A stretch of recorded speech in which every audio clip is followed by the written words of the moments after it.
Messieurs, alors on y va. Monsieur le préfet, monsieur le sous-préfet, monsieur le député, messieurs les sénateurs, monsieur le président du conseil régional, je suis très honoré de vous accueillir à Ferrières-en-Gâtinais pour l'inauguration de ce comice agricole 2016. Comme je l'ai dit dans la presse, bien que nous ne soyons plus chef-lieu de canton, en concertation avec la communauté de communes, nous avons tenu à proroger la tradition du comice. C'est une fête et un moment de communion entre le monde agricole et nos concitoyens, une fête préparée avec enthousiasme par toutes les communes de la communauté de communes, presque, avec l'aide des associations et des élus dont nous pourrons tout au long du week-end mesurer et apprécier l'implication. Ce comice 2016 aura d'autant plus d'importance pour les exploitants qu'il se déroulera à un moment crucial d'une saison qui s'annonce catastrophique et qui aura des répercussions au sein du monde agricole. La foire, avec ses différentes activités et ses nombreux exposants, sera l'occasion de partager et d'échanger entre professionnels et visiteurs. Notre territoire intercommunal représente 28 000 hectares à dominante agricole forte, environ 68% sont exploités. En conséquence, l'agriculture est un de nos atouts économiques primordiaux, nécessitant des actions que nous avons ciblées dans notre schéma de cohérence territoriale et qui seront porteuses du développement et de l'attractivité du territoire. Merci de votre attention. Mon conseil municipal et moi vous souhaitons un bon comice.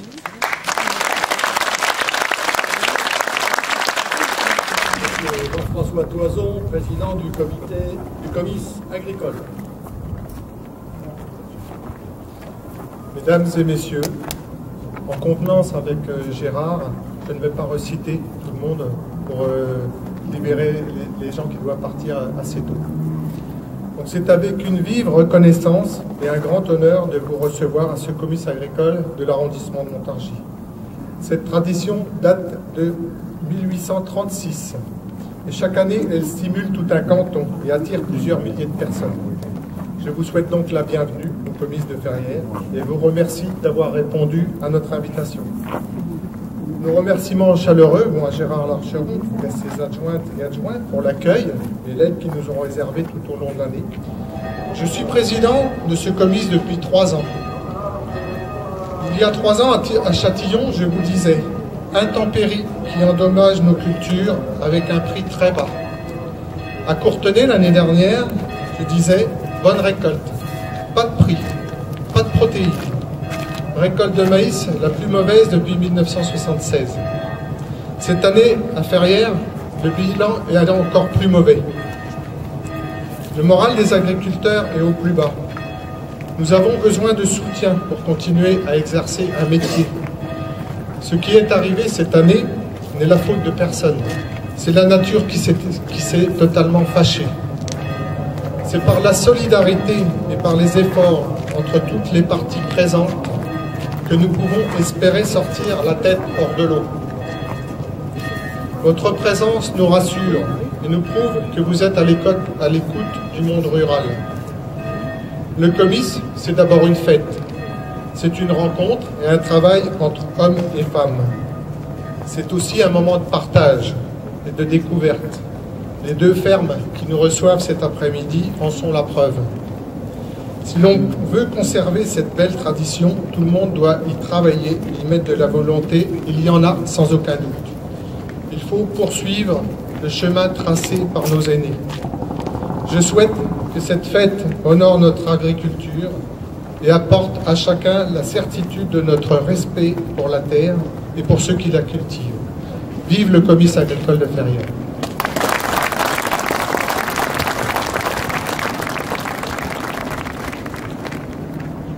Bonjour à toutes et tous.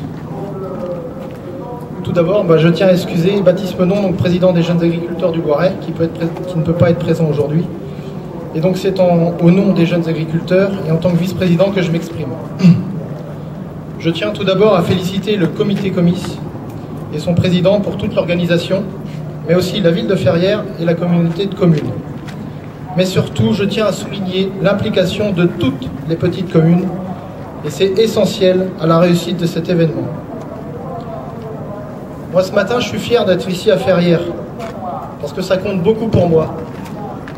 Mes voisins agriculteurs font partie du canton de Ferrières. Beaucoup d'organisations sont situées à Ferrières, même si moi, je fais partie du canton de Courtenay.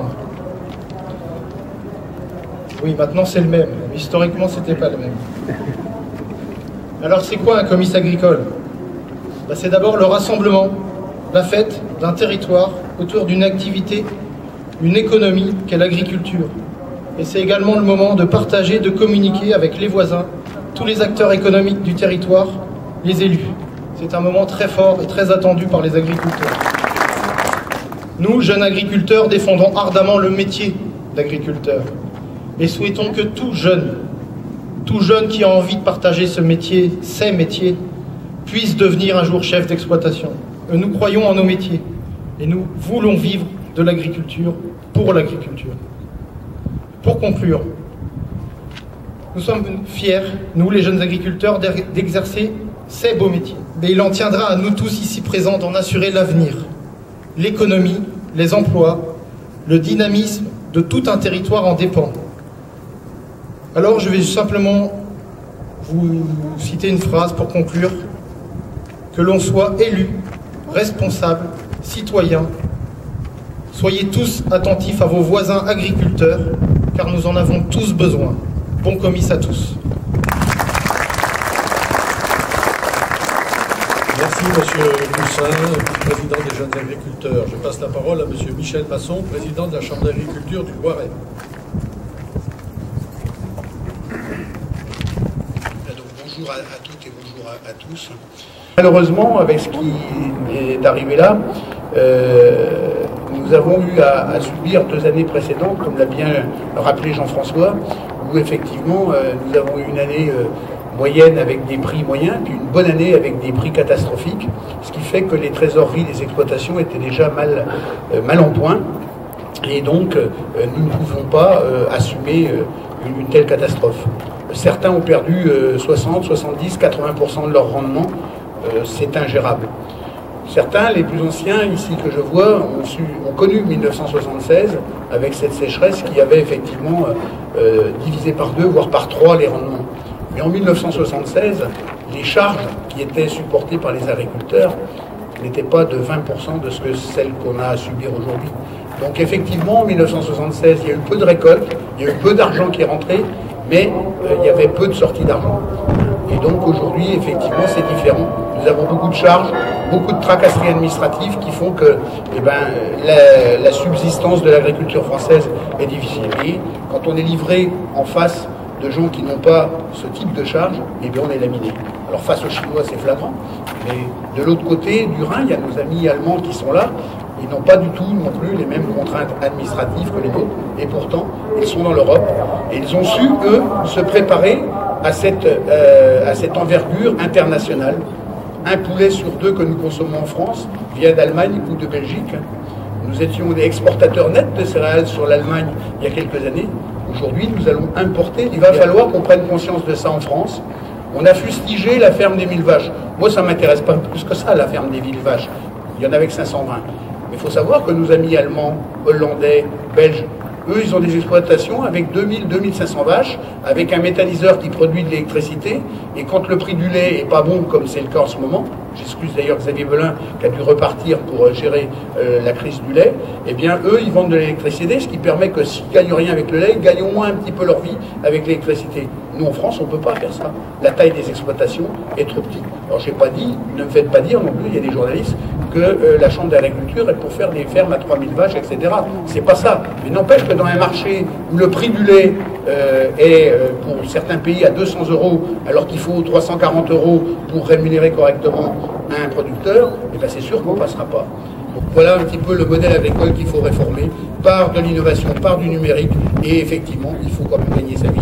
Donc on va essayer d'œuvrer pour mettre tout ça en place. En tout cas, vive le comice de Ferrières. J'espère que mes amis parlementaires et préfectoraux sauront nous donner un coup de main pour passer ce cap difficile, parce que l'agriculture française pèse quand même lourd. C'est plus d'1,5 million d'emplois, c'est quand même l'espace rural, c'est beaucoup, c'est le pilier de notre nation. Donc attention à ne pas sacrifier un secteur économique essentiel pour notre pays. Merci et bravo pour le commissaire. Merci Monsieur le Président. En l'absence due au départ précipité de Monsieur Xavier Golin, que nous excusons, Monsieur Hugues Saury, Président du Conseil départemental du Loiret. Merci Monsieur le maire. Monsieur le préfet, mesdames et messieurs les élus, je vais être rapide aussi dans la partie protocolaire, madame. Je voudrais dire que le département effectivement soutient les différentes manifestations agricoles et j'ai bien entendu, Monsieur le Président, vos remerciements, et ce qui veut dire qu'il faudra qu'on étudie avec la plus grande bienveillance, maintenant que vous nous l'avez remercié, la délibération qui devrait passer au mois de septembre prochain. Voilà, mais vous n'avez pas de souci à vous faire.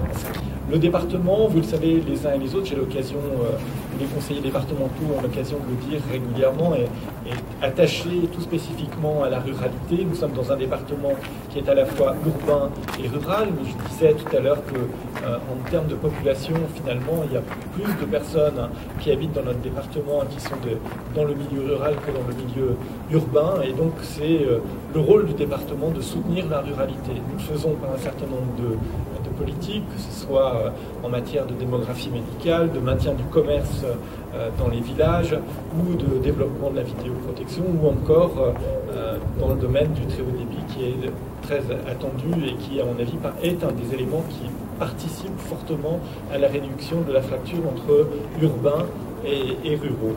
Beaucoup, mais le département est depuis de très nombreuses années sous l'impulsion d'Éric Deligé, de Jean-Yves Cardou notamment et d'Antoine Carré, est engagé depuis très longtemps dans le soutien de la profession agricole.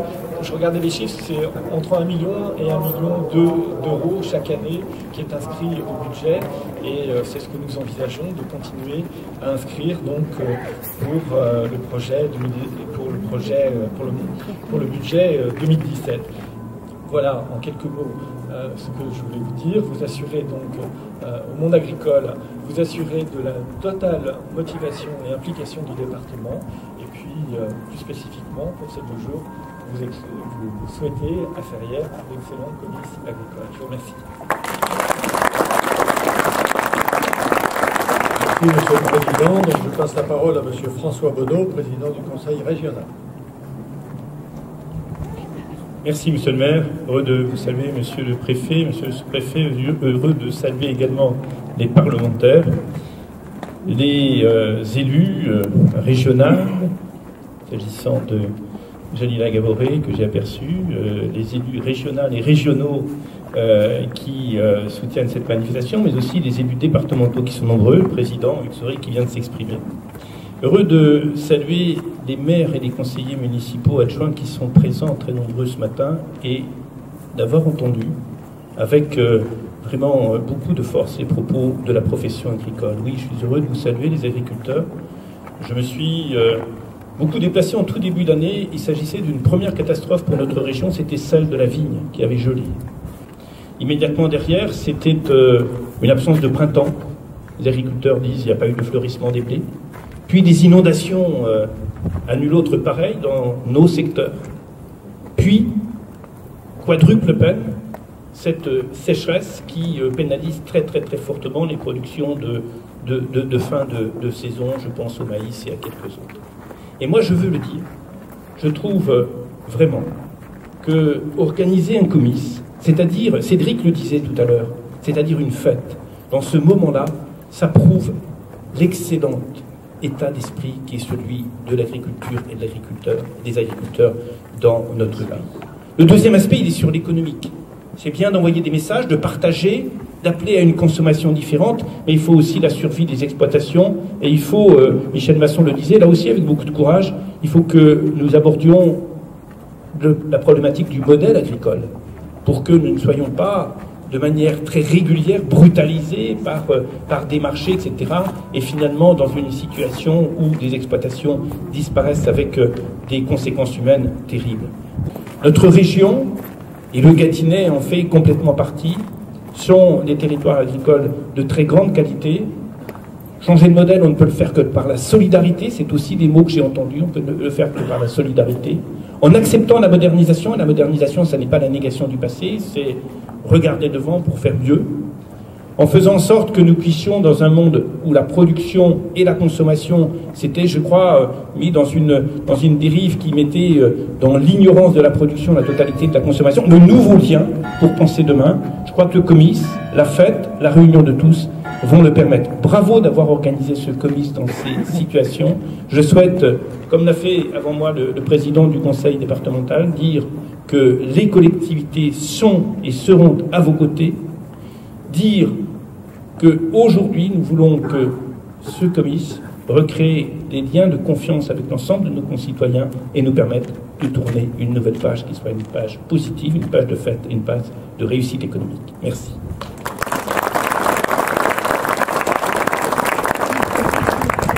Je passe la parole à M. Jean-Noël Cardou, sénateur du Loiret. Oui, mais merci, Monsieur le maire. Je me dispenserai aussi de citer tout le monde. Simplement, Monsieur le préfet, merci. Merci, c'est la première fois que le préfet montre l'exemple en retirant sa cravate par une journée caniculaire d'un comice, et vous nous avez rendu service. Et puis, je voudrais aussi, Monsieur le maire, Monsieur le président du comice, vous féliciter, comme certains l'ont fait avant moi, de votre organisation, votre équipe, Monsieur le président. Vous me redonnez le moral, parce que voir, comme on l'a dit, dans des circonstances difficiles, la mobilisation que vous avez su provoquer, le nombre d'exposants que vous avez, c'est tout à fait exceptionnel. La mobilisation de la profession agricole, eh bien, je dois dire que vous nous prouvez que ces manifestations que certains en ville considèrent un peu désuètes ont encore un grand avenir devant elles, et je pense que toute la profession agricole et tous les élus doivent vous en être reconnaissants. Bravo et merci à tous. Nous ne pouvons pas grand-chose, nous élus, contre la mondialisation, qui parfois a ses avantages. Si on entend moins parler des éleveurs de porc breton, c'est bien parce que la Chine s'est mise à réimporter du porc français alors qu'elle l'avait arrêté. Donc vous voyez comme quoi les mécanismes peuvent être à double tranchant. Mais nous ne pouvons pas grand-chose contre ces phénomènes. Nous ne pouvons pas grand-chose contre les phénomènes climatiques. En revanche, je pense que nous avons quelques leviers. Alors j'en parlais tout à l'heure en aparté. Nous avons déjà travaillé sur la démarche assurantielle. C'est pas facile, mais je pense qu'un jour, il faudra arriver à uniformiser une démarche assurantielle dans le monde agricole, de manière à ce que les années fasses puissent lisser les années moins fasses comme celles que nous connaissons. Et ça, nous avons, au Parlement, un gros travail devant nous à ce sujet-là.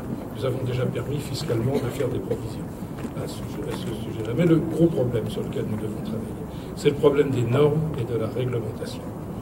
Nous en avons assez de ces normes, et je pense que dans les échéances électorales qui s'ouvrent devant nous, devant la renégociation de la réglementation européenne qui va suivre la sortie du Royaume-Uni, eh bien nous avons des choses à saisir. Eh bien, je pense que nous travaillerons, et Jean-Pierre Sueur le dira peut-être dans quelques instants, main dans la main, en tous les cas, vous pouvez être certain du soutien des sénateurs envers le monde agricole. Merci. Merci Jean-Noël. Je passe la parole donc à M. Jean-Pierre Sueur, sénateur du Loiret. Bon, Monsieur le maire, Monsieur le préfet, mes chers collègues élus, quelques mots simplement pour vous dire bravo, merci à tous pour cette formidable mobilisation ici à Verrières. Et puis, je pense que vous regardez la télévision, que vous écoutez la radio, on a l'impression qu'en France, en ce moment, il n'y a qu'un seul problème qui se pose par rapport à des considérations textiles sur des plages. Et moi, j'ai envie de dire, écoutez, la France, c'est peut-être de faire la part aux choses, de dire qu'il y a des producteurs de lait qui demandent à être payés au juste prix. Voilà. Et qu'aujourd'hui, on n'y est pas. Et il y en avait ici, ce matin, en disant que peuvent faire des parlementaires, des élus. C'est faire entendre là-haut ce qui est dit ici. Donc moi, je prends un engagement très simple, suite à ce qu'a dit aussi Jean-Noël Cardou, je prends un engagement très simple. La semaine prochaine, sur le bureau du Premier ministre, il y aura une lettre dans laquelle j'aurai répertorié ce que m'ont dit les agriculteurs ici, à Verrières, et aussi dans les réunions, de manière à ce qu'il y ait des mesures très urgentes et qu'on se rende compte qu'il y a des vrais problèmes et qu'il y a des faux problèmes dans ce pays. Merci.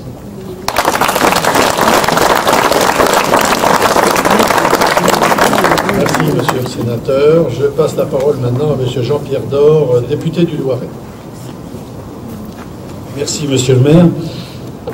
Je crois que je vais laisser mon temps de parole à l'État, au préfet. Je crois que vous attendez tous la parole de l'État parce que je pense qu'aujourd'hui, dans le monde agricole qui vit cette crise, je crois que ce qui est attendu, c'est plutôt la parole de l'État. Simplement, je voudrais quand même saluer effectivement la présence de l'État, la présence des collectivités territoriales, départements, régions, la présence, vous remerciez vous, monsieur le maire, de nous recevoir, puis remercier tout le monde agricole qui est là présent, à la fois la Chambre d'agriculture, les syndicats et en particulier le syndicat des jeunes agriculteurs qui a eu un discours très agréable, très sensé, je le remercie de son discours.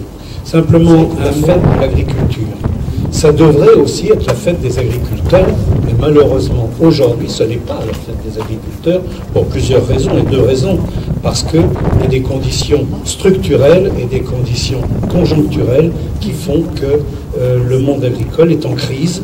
Il est une crise, ce matin, j'en parlais avec Michel Masson, c'est presque une crise, j'ai envie de dire, chronique, une crise médicale, une crise conjoncturelle qui ont aggravé la situation, avec les inondations ici présentes dans l'est du département qui ont été catastrophiques il y a quelques semaines, ou après la canicule, etc.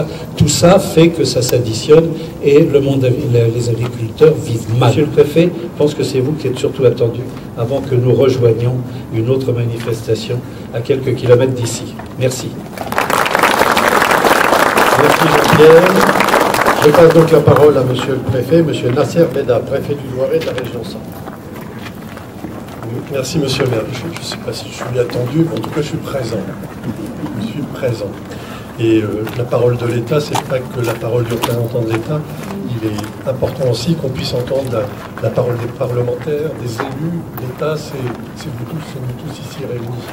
Le représentant de l'État représente, certes, une part importante de ce qu'est l'action publique, mais l'État ne se réduit pas à l'administration de l'État. Moi, ce que je voulais vous dire, c'est que tout aurait dû conduire à ce que ce comice ne se tienne pas. Tout. Vous l'avez évoqué. Les calamités qui sont enchaînées, qui ont frappé durement cette partie du territoire très rural, comme vous l'avez dit, monsieur le député maire. Les sinistres se sont accumulés. En plus de ça, un comice, c'est d'abord la valorisation du monde agricole. Et aujourd'hui, le monde agricole, on l'a entendu, avec beaucoup de pudeur, un mélange de pudeur et de fierté. J'ai beaucoup apprécié les propos du représentant des jeunes agriculteurs. Cette pudeur, cette retenue et en même temps cette fierté affirmée. Et franchement, jamais on n'a connu une telle conjugaison de crise dans le monde agricole. Il n'y a aucune filière qui aujourd'hui est épargnée. Tout s'est conjugué pour que le monde agricole, ici, dans notre pays, soit dans une situation très délicate. Très délicate. Et j'ajoute, quand je dis tout aurait dû conduire à ce que ce comice ne se tienne pas, le contexte sécuritaire. Ça a été évoqué par monsieur le maire. Il y a eu un travail en bonne intelligence avec la gendarmerie pour que l'État puisse mettre les conditions de sécurité. Parce qu'il est important, il est même essentiel de faire vivre un comice bravo, de ne pas vous être résigné, de ne pas avoir vous êtes caché derrière toutes ces circonstances. Premièrement, c'est ça que vous devez dire. Bravo. Ensuite, si je suis là, c'est d'abord aussi pour vous témoigner cette reconnaissance, d'avoir su affirmer cette volonté, cette détermination de tenir ce comice, et puis aussi, le représentant de l'État doit être là en des moments difficiles. Et quand je disais à l'instant que jamais les moments ont été si difficiles pour le monde agricole, c'est pas simplement la parole de l'État. Je crois qu'aujourd'hui, on attend de l'État de la présence, de la proximité et des actes. Des actes. Alors sur les actes, on y travaille avec tous les représentants de la Chambre d'agriculture, des fédérations, des syndicats. On essaie d'abord de pallier aux difficultés, aux urgences. Il y a ces cellules qui ont été mises en place au niveau départemental. J'ai bien entendu aussi le monde agricole qui souhaitait qu'il y ait une cellule régionale.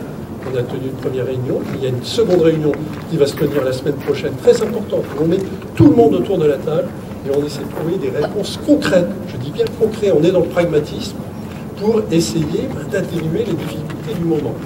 Et ça, on le fait aussi en bonne intelligence. J'ai entendu tout ce travail important qui est conduit entre le conseil régional, qui est désormais effectivement joue un rôle un peu de leader, de chef d'orchestre, mais en liaison étroite avec toutes les autres collectivités. Ça ne peut pas être le monopole, c'est ni le monopole de l'État, ni de la collectivité régionale, c'est un travail en commun. Il faut fédérer les énergies, les moyens, pour essayer d'apporter les réponses les plus opérationnelles au monde agricole.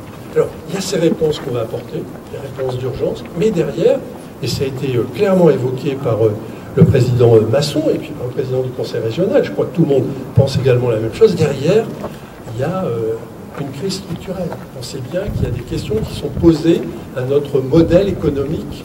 Et ce modèle économique, il est à traiter non seulement au plan national, mais au plan européen, comme l'a dit monsieur le sénateur Cardou. Je pense qu'il y a aussi des questions qui doivent être revues au niveau européen, dans l'organisation même de cette... Finalement, c'était la seule politique intégrée. La PAC a été la seule politique vraiment intégrée. Aujourd'hui, on en voit les limites dans le cadre de la mondialisation. Vous avez ici évoqué toutes ces contraintes de normes, de surtransposition des directives. Tout ça doit être regardé de près. Et donc là, il y a un autre travail qui doit être conduit, qui est engagé pas simplement au niveau national. Je pense qu'il est bon qu'au niveau régional, il y ait un travail qui soit conduit pour aussi apporter des réflexions. Il y a des spécificités de chacun des territoires pour essayer d'adapter notre modèle économique. Alors derrière, il faudra aussi faire preuve de courage et de détermination, quand je dis courage, avec une attention particulière sur la dimension humaine. On sait bien que ça va conduire à des restructurations profondes. On sait bien qu'il y a beaucoup d'exploitations agricoles, et quand on dit exploitation agricole, c'est parce que on ne dit pas agriculteurs, c'est d'abord des agriculteurs. Exploitation agricole, ça ne veut rien dire. Il y a des agriculteurs qui sont en situation très difficile. Certains sont peut-être même à la limite aujourd'hui d'une viabilité économique. Il faut pouvoir les accompagner dans des évolutions, dans des reconversions. Et là, il y a un travail, il y a un courage qu'il faut avoir. Et moi, j'en appelle à tous les élus ici présents, parce que ce travail-là, c'est pas seulement l'État, l'administration d'État qui doit le conduire, c'est avec aussi tous les élus et tous nos citoyens. Et j'ai bien entendu cet appel, je crois qu'aussi sur l'aspect consommation, cet aspect du patriotisme dont on doit faire par rapport à notre monde agricole, il faut qu'on l'ait également ici. Voilà, donc c'est ce que je tenais à dire en cette fin de matinée, mais vous dire en tout cas que moi et les représentants du monde agricole ici présents le savent. En tout cas, je ne ménagerai pas mon temps, mon énergie et ma disponibilité pour les aider. Merci à vous.